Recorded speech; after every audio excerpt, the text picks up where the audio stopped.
Sondagkerk. 2 woorde, soveel opinies.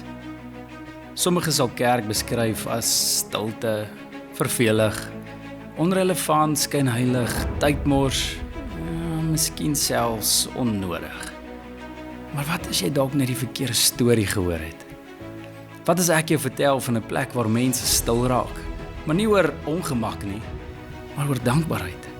Waar woorde vassteek wanneer ons wil begin praat oor ons kerk. Nie omdat ons die woorde het nie, maar met dankbare trane, dit is wat eerste kom. Omdat God ons stikkende verlede in 'n lewende getuienis verander het. Vir sommiges het God ver en dood gevoel.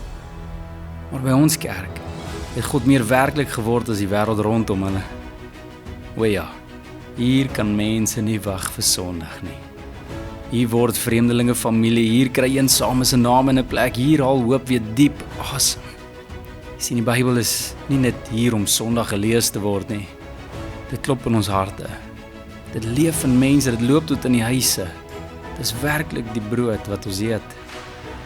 Jy sien, my kerk is waar kinders nie net van God hoor nie, maar om sien werk in sy mense. Hier leer ons gesinne om saam te kneel. Dis hier waar ons leer om saam te glo en saam te dien.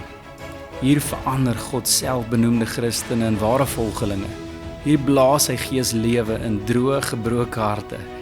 Nie omdat ons dit verdien nie, maar net uit sy genade. Ja, ons is nie perfek nie. Ver van. Ons kom met letsels, ons kom met vrae, met foute. Maar een ding is seker, ons vier nie sonde nie. Maar ons verwerp ook nie mense nie. Ons kies genade en ons kies waarheid. Ons kies om lief te hê soos Christus ons lief het. Hier by my kerk kom die hemel 'n bietjie nader aan die aarde. Dis 'n plek waar mense meer soos Jesus word, waar 'n gemeenskap sterker staan want God versterk die mense in hierdie gemeente.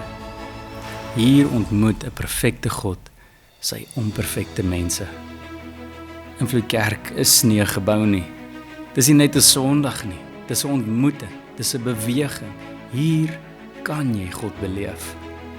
Dis die perfekte kerk vir onperfekte mense. So welkom by Invloed Kerk.